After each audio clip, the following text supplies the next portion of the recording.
तो आप लोग पढ़ रहे हैं यण संधि।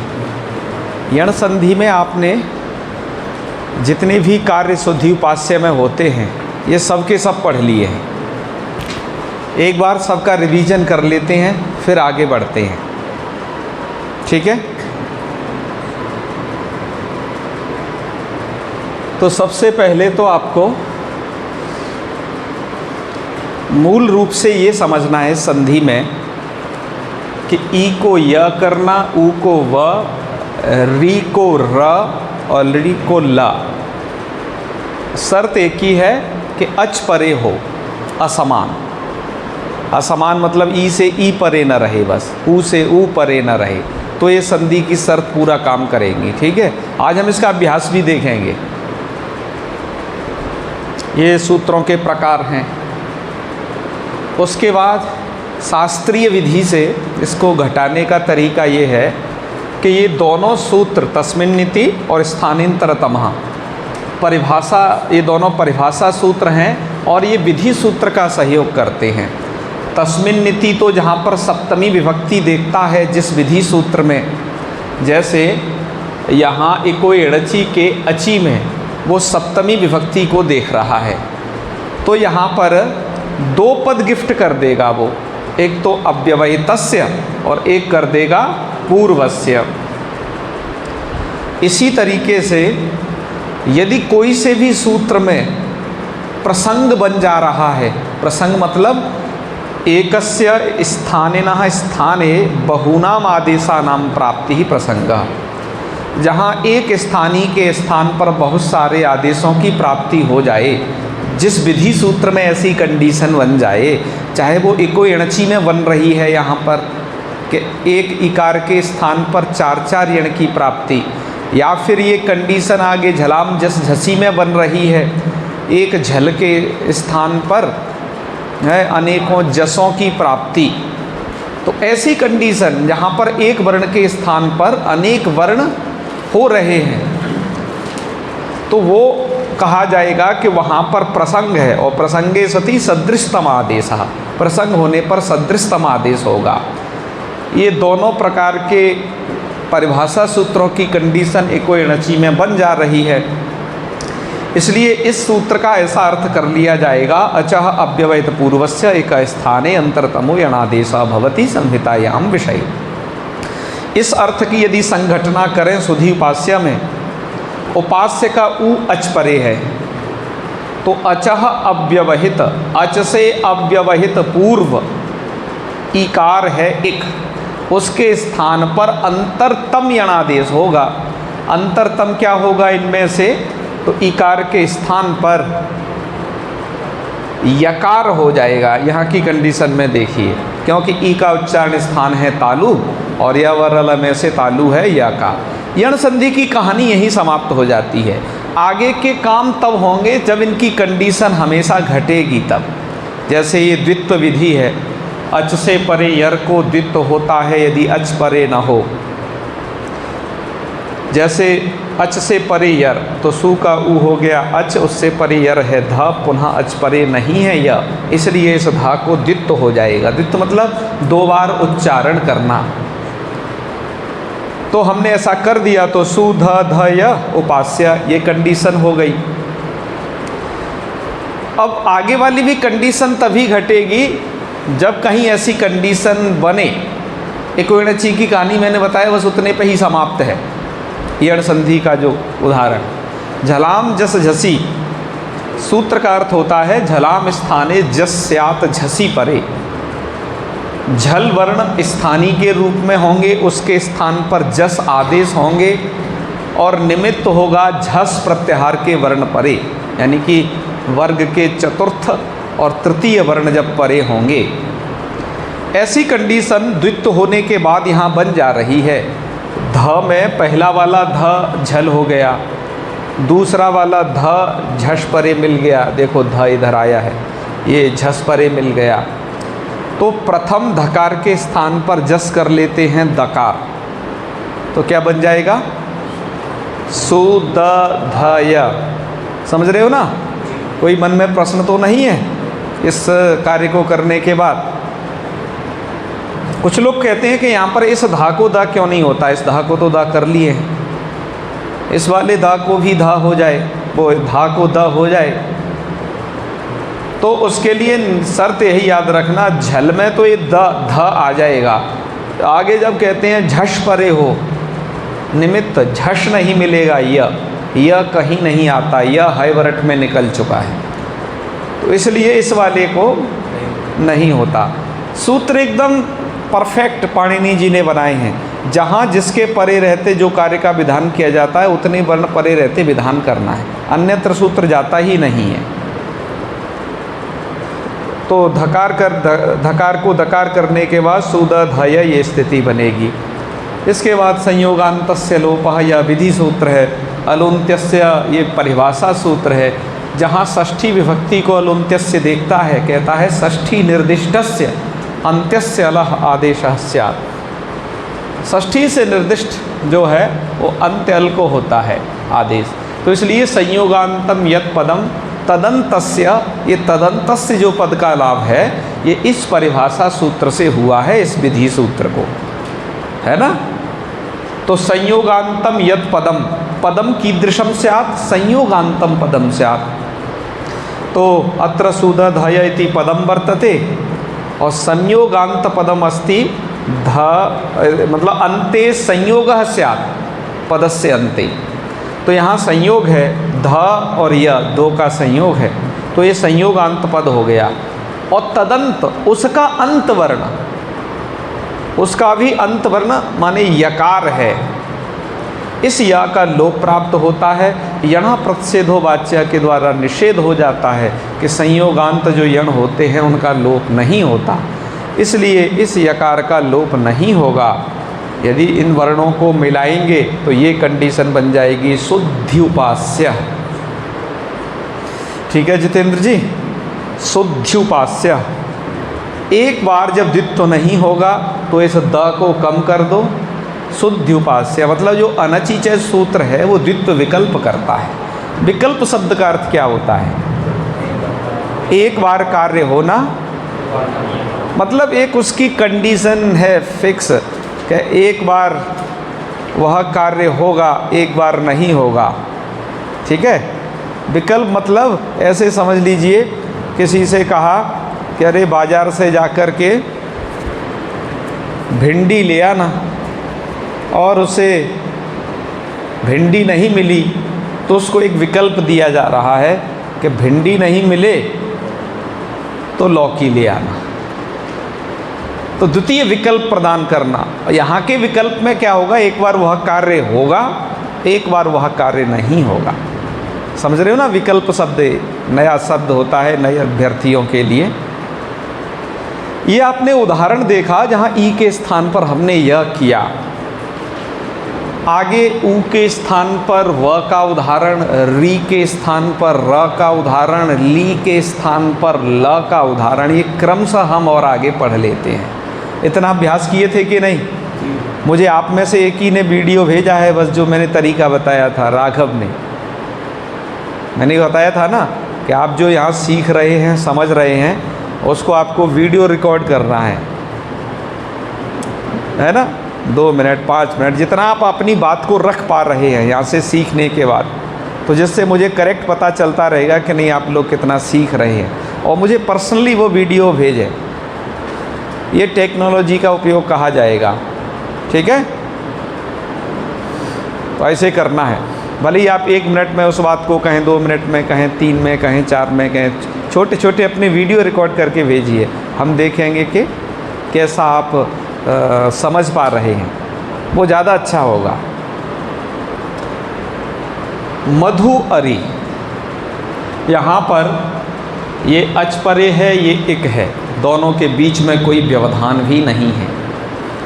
यहाँ पर ऊ, ये जो माँ में ऊ है वो धा में ऊ है, उसको हमने अलग निकाल दिया क्योंकि इस इक के स्थान पर यण करना है। क्या होगा, तो अंतरतम यणादेश होता है, माने उकार का उच्चारण स्थान है ओष्ठ, या व में से ओष्ठ वाला तो दंत ओष्ठ वाला वह मिल जाएगा, अकेला ओष्ठ वाला तो कोई है नहीं, तो जितना मिल रहा है उतना ही कर लेंगे, ओष्ठ वाला ही कर लेंगे। है, दंत ओष्ठ वाला ही ओष्ठ वाले के स्थान पर कर लिया, तो ऊ को व कर लिया, म ध व अरी, एक रूप तो यही बन जाएगा मध्वरी, है ना। यण संधि की ये वाले रूप बड़े प्रसिद्ध हैं पहले वाले। और जब आगे यदि अनचिच से द्वित्व इत्यादि प्रक्रिया करेंगे तो धा को द्वित्व कर दो, क्योंकि अच से परे यर, अच है म में अ, यर है धा, इसको द्वित्व, पुनः जो व है वो अच परे भी नहीं है। अनचिचा कर समझ रहे हो, अच से परे यर को द्वित्व होता है, कब? अच परे न हो, कंडीशन समझ रहा है अमित, अच परे, सूत्रों का अर्थ याद करोगे तो आप व्याकरण सीख जाओगे। सूत्रों का अर्थ याद कर लो, एक बार हिंदी में ही कर लो, जैसे ही संधि प्रकरण पार करोगे संस्कृत भी समझ में आ जाएगी वो क्या है।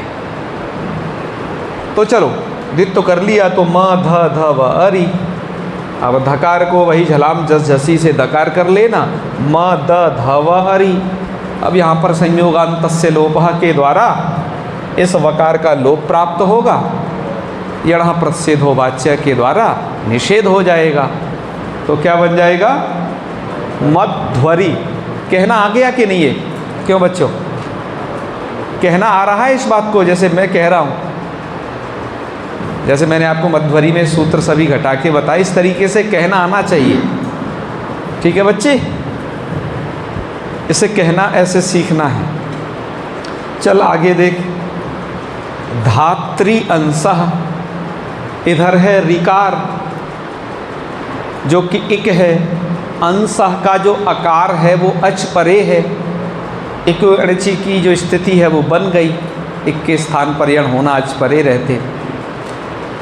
तो री को, री के स्थान पर मूर्धा वाला, या व र ल में से मूर्धा वाला कौन है? यण र, तो री के स्थान पर र कर लिया, बन गया धात्रंशः।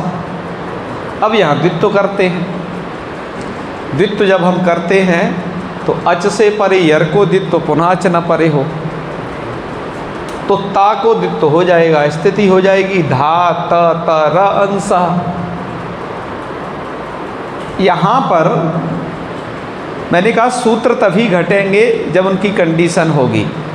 यहाँ पर झलाम जस झसी सूत्र घट नहीं पा रहा है, क्योंकि वो सूत्र कहता है झलों को जस हो, तो झल में त तो आ रहा है, त झल में आ रहा है, किंतु झश परे नहीं है दूसरा वाला त। झश का मतलब है झ भ, इनको देख लो,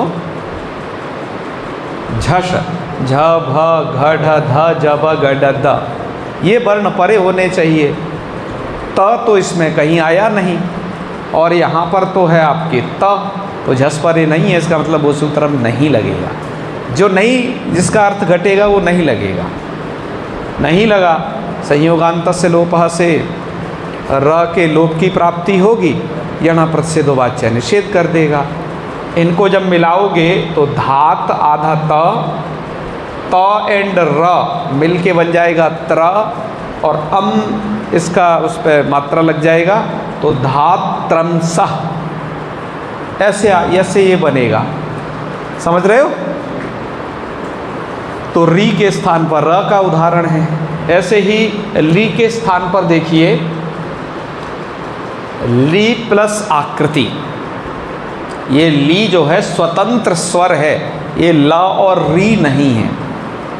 ठीक है, तो ये है इक, क्योंकि अयुण री लिक, ली एक इक है, उससे अच परे है, तो ली के स्थान पर क्या हो? ली का उच्चारण स्थान होता है लितुल सानाम दंतः, और यवरल में से दंत स्थान वाला कौन है? ल है, तो इस ली के स्थान पर हो जाता है ल, रूप ल आकृति। और सूत्रों की कंडीशन यहाँ घटनी ही नहीं है, ना तो अनचिचा की, ना ही जलाम जस झसी की, किसी की भी, ना संयोगान्तस्य लोपः की। इतने मात्र से ही यह रूप बन जाएगा। ली के स्थान पर ला करके आकृति को जोड़ दो, तो ला में आ जोड़ा तो पूरा हो जाएगा ना, तो क्या बन जाएगा? लाकृति। चलो कुछ अभ्यास करते हैं। ये जो नीचे वाले हैं, जननी प्लस आह, धात्री प्लस आदेशः, इनको आपको जोड़ जोड़ करके बनाना है। जोड़ के कैसे बनाना है एक मैं उदाहरण के रूप में आपको बता देता हूँ, ठीक है। पेन का भाग गया रे यहाँ से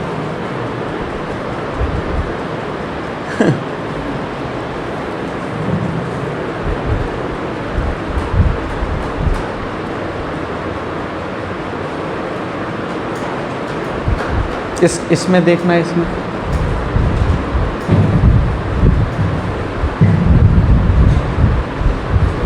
चल तो इस पे हाथ, चल एक मैं इसमें से एक उदाहरण देता हूँ, आप कहोगे जौन सा, जैसे मैं ये देता हूँ कांति प्लस आभा। देखो कैसे बनाना है, आपको तरीका समझ लो, ऐसे आपको फिर ये सब बनाने हैं। बस लिखेगा, देखो कांति प्लस आभा, ये अच परे है, ये एक है, ई के स्थान पर क्या होता है, बस ये कंडीशन देखना है, अच परे मिल रहा है, ई के स्थान पर या कर लेंगे। तो स्थिति देखो कांत, इसको हलंत कर दो ता को, क्योंकि हम ई को अलग निकाल करके उसके स्थान पर कर दिए या, और फिर आगे ये आगे जैसा है वैसा लिख दो। अब इसे मिला लो बस। जब हम इसे मिलाएंगे तो देखो कैसे मिलाना है, कांत आधा त, या के बाद तो अच है, मतलब वो आ पूरा हो जाएगा, तो कांत्याभा क्या बन जाएगा रे, बस आपको ये शब्द ऐसे मिले मिलाए आपके शास्त्रों में मिलते हैं, मिले हुए, उनको संधि करना सीख लीजिए। कैसे किया, कांति प्लस आभा, कांत्याभा। तो कांत्याभा जब भी दिखे तो उसमें दो शब्दों को आप समझना होगा कि एक कांति है एक आभा है। समझ रहे ना इस बात को। चल एक उदाहरण और देते हैं, बताओ इसमें से कौन सा बताएं। जैसे ये वाला देख ले, 20 नंबर का एक और बता दे रहा हूँ, गृहेषु प्लस आसक्ता, इसको मिलाना है। तैयार हो आप लोग मिलाने के लिए? तो चलो मेरे साथ साथ मिलाओ। गृहेषु प्लस आसक्ता,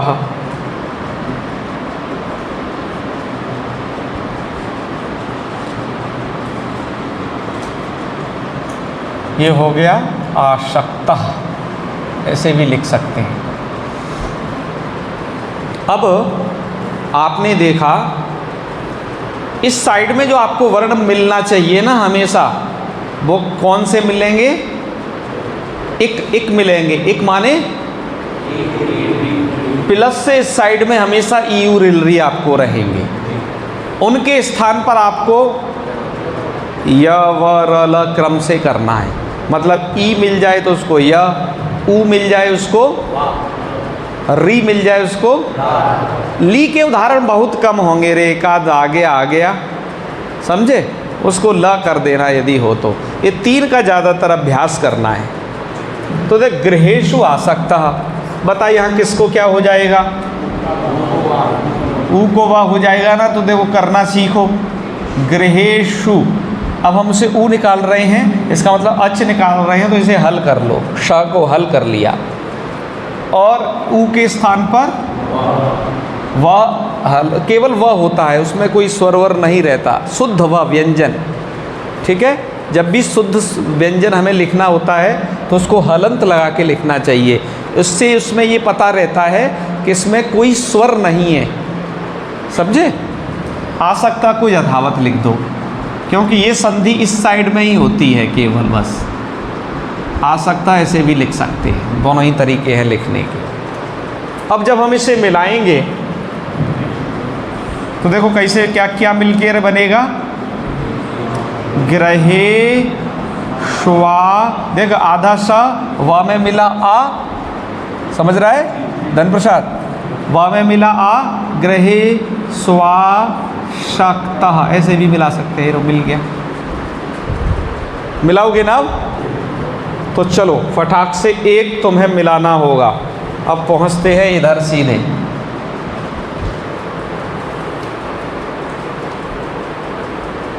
एक आपको मिलाने के लिए दें। अब मिलाइए आप मधु प्लस आने को मिला के दिखाइए फटाफट।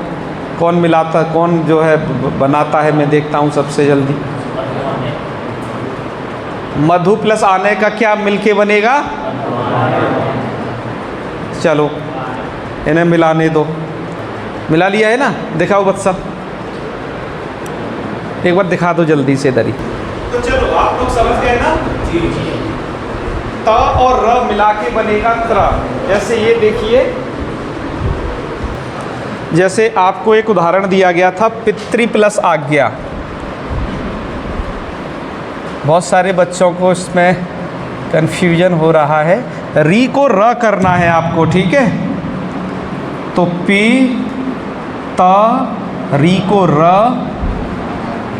और आज्ञा मिलाओगे तो पी को ऐसा कैसा लिख लो, त और र, त्र भी हलंत होगा वो, क्योंकि अभी उसमें र आधा ही मिला है, पर उसके बाद ये आ भी मिलाओगे तो त्रा पूरा हो जाएगा। तो त्रा और ज्ञा ये संयुक्त वर्ण है ना, ये त र के संयोग से बनता है त्रा। तो अब आपको भैया इसी तरीके से सबसे पहले ये करना है आपको कि इनको मिलाना है, मिला करके रूप बनाने हैं, ठीक है? मिलाना, और उसके बाद इन्हें खोलना। ऊपर वालों को क्या करना है? जैसे नद्यत्र,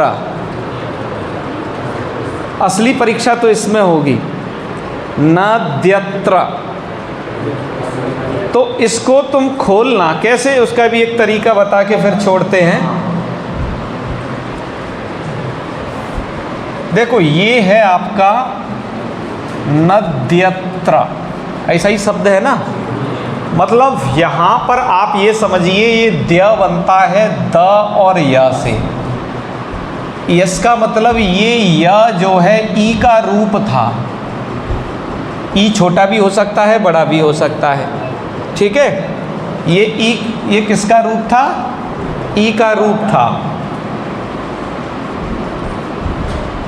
और ये अत्र को साइड से निकाल फेंको, क्योंकि यह हलंत होता है। वो ई के स्थान पर जो भी यणादेश हो रहे हैं, के स्थान पर वो सब हलंत ही हो रहे हैं। अत्र को साइड से निकाल फेंको, तो आप यहाँ तक कि बैक कंडीशन में पहुँच गए।